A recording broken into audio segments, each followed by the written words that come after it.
हमारी पूरी दुनिया की सबसे बड़ी डेमोक्रेसी कहे जाने वाले इंडिया के अंदर से क्या धीरे धीरे डेमोक्रेसी को खत्म किया जा रहा है?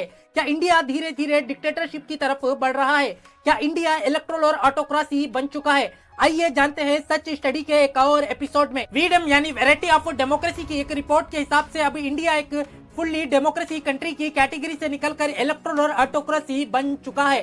साल 2013 तक इंडिया एक हेल्दी डेमोक्रेसी कंट्री की कैटेगरी में आता था, लेकिन जैसे ही इंडिया के प्राइम मिनिस्टर नरेंद्र मोदी साल 2014 में बनते हैं, तब से इंडिया के डेमोक्रेसी का ग्राफ धीरे धीरे नीचे गिरता चला जाता है।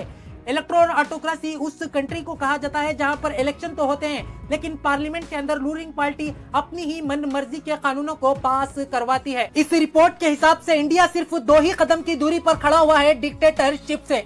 लेकिन क्या यह रिपोर्ट फैक्ट्स के ऊपर खरी उतरती है? हमें यह जानने के लिए इतिहास में एक नजर डालनी पड़ेगी। हमारी दुनिया में एक से बढ़कर एक अलग अलग डिक्टेटर्स गुजरे हैं। उन डिक्टेटर्स के इतिहास के बारे में हमें जानकर ये पता चलेगा क्या इंडिया सच में डिक्टेटरशिप की तरफ जा रहा है या फिर नहीं जा रहा। अगर हम जर्मनी के डिक्टेटर हिटलर के इतिहास के ऊपर एक नजर डालें तो हमें यह पता चलता है कि जैसे ही हिटलर जर्मनी का डिक्टेटर बनता है, सबसे पहले उसने अपनी नाजिस्ट आइडियोलॉजी को प्रमोट करना शुरू किया। हिटलर के पास अपनी एक अलग प्रोपेगेंडा मीडिया थी, जिसका काम सिर्फ इतना था कि जर्मनी की माइनॉरिटी कम्युनिटीज के खिलाफ नफरत फैलाना। इसी का नतीजा था कि जब जर्मनी के अंदर यहूदियों का जब कत्लेआम किया गया तो काफी सारी जर्मनी की आम जनता का सपोर्ट हिटलर को हासिल था। हिटलर की प्रोपेगेंडा मीडिया ने समाज में इस हद तक नफरत को फैलाया था। जहां पर एक तरफ हिटलर के पास प्रोपेगेंडा मीडिया मौजूद थी, वहीं पर इंडिया में नरेंद्र मोदी के पास गोदी मीडिया मौजूद है। जहां पर एक तरफ हिटलर के पास नाजिस्ट आइडियोलॉजी मौजूद थी, वहीं पर नरेंद्र मोदी के पास हिंदुत्व आइडियोलॉजी मौजूद है। नरेंद्र मोदी आरएसएस से आते हैं और आरएसएस का ही बीजेपी एक सब पॉलिटिकल ब्रांच है।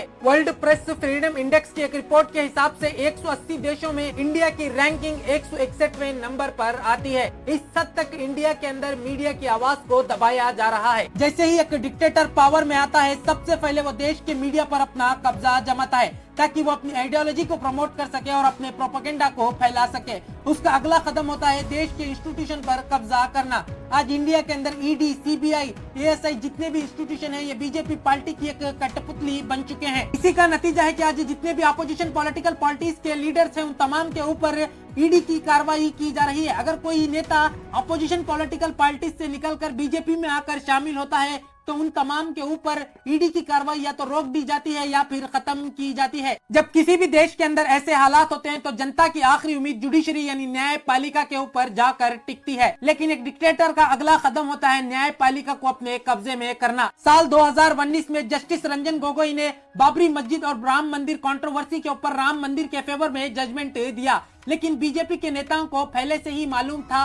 ये ओपनली आकर न्यूज डिबेट्स के अंदर कह रहे थे कि उस जगह के ऊपर राम मंदिर ही बनेगी। रफाइल मामला और भी कई सारे मामलों पर बीजेपी के फेवर में जस्टिस रंजन गोगोई ने जजमेंट दिया। लेकिन जैसे ही इनका कार्यकाल सुप्रीम कोर्ट के अंदर खत्म हुआ, बीजेपी ने इनको एमपी की राज्यसभा से टिकट दी। न सिर्फ सुप्रीम कोर्ट बल्कि हाई कोर्ट के जजेस भी बीजेपी पार्टी को ज्वाइन कर रहे हैं। एक्स कोलकाता हाई कोर्ट जज अभिजीत गंगोपाध्याय ने बीजेपी पार्टी को ज्वाइन कर लिया। उनका ये कहना था कि महात्मा गांधी और सावरकर में से किसी एक को चुनने में उनको दिक्कत हो रही थी। जहां पर एक तरफ सावरकर ने करीब 6 बार अंग्रेजों से माफी मांगी, तो वहीं पर महात्मा गांधी जी ने क्विट इंडिया जैसे मूवमेंट को चलाकर हिंदुस्तान को अंग्रेजों से आजादी दिलाई। आप इन दोनों में से किसको चुनना चाहेंगे? नीचे कमेंट सेक्शन में जरूर बताइएगा। इन्हीं सभी चीजों की वजह से अपोजिशन पॉलिटिकल लीडर्स का कहना है कि देश धीरे धीरे डिक्टेटरशिप की तरफ जा रहा है। Opposition political leader Rahul Gandhi ने कहा था कि एक डरा हुआ तानाशाह मरा हुआ लोकतंत्र बनाना चाहता है। दोस्तों, हमारे देश की डेमोक्रेसी और संविधान हमें काफी ज्यादा कुर्बानियों के बाद मिला है। जिस वक्त हमारे देश के ऊपर अंग्रेजों का कब्जा था, अंग्रेजों ने हमारे देश के लोगों के ऊपर हद से ज्यादा जुल्म किए थे। इसका एक आप छोटा सा एग्जांपल समझ सकते हैं कि चंदियावाला बाग के अंदर 3000 से भी ज्यादा निहत्थे लोगों को अंग्रेजों ने चंद मिनटों के अंदर गोलियों से भून कर मार दिया था। हमारे फ्रीडम फाइटर्स ने अंग्रेजों के खिलाफ अंग्रेजों से आजादी के लिए लड़ाई नहीं लड़ी थी, बल्कि बोलने की आजादी के लिए, सोचने की आजादी के लिए, अपने मनपसंद कपड़े पहनने की आजादी के लिए, अपने धर्म पर चलने की आजादी के लिए लड़ाई लड़ी थी। लेकिन इन तमाम आजादियों को हमारे देश का संविधान बचाता है। लेकिन आज बीजेपी के पॉलिटिशियंस ओपनली ये कहते हैं कि उनको 400 से भी ज्यादा सीट्स चाहिए। ताकि वो इस देश के संविधान को बदल सकें, उस संविधान को जो लाखों लोगों की कुर्बानियों के बाद हमारे देश को मिला है। जिस तरीके से नॉर्थ कोरिया के अंदर नॉर्थ कोरिया के तानाशाह किम जोंग उन के खिलाफ उसकी ही देश की जनता का कोई भी अगर कुछ भी कहता है तो उसके ऊपर कड़ी से कड़ी कार्रवाई की जाती है, उसी तरीके से आज इंडिया के अंदर न्यू आईटी रूल्स को इंट्रोड्यूस कराया जा रहा है।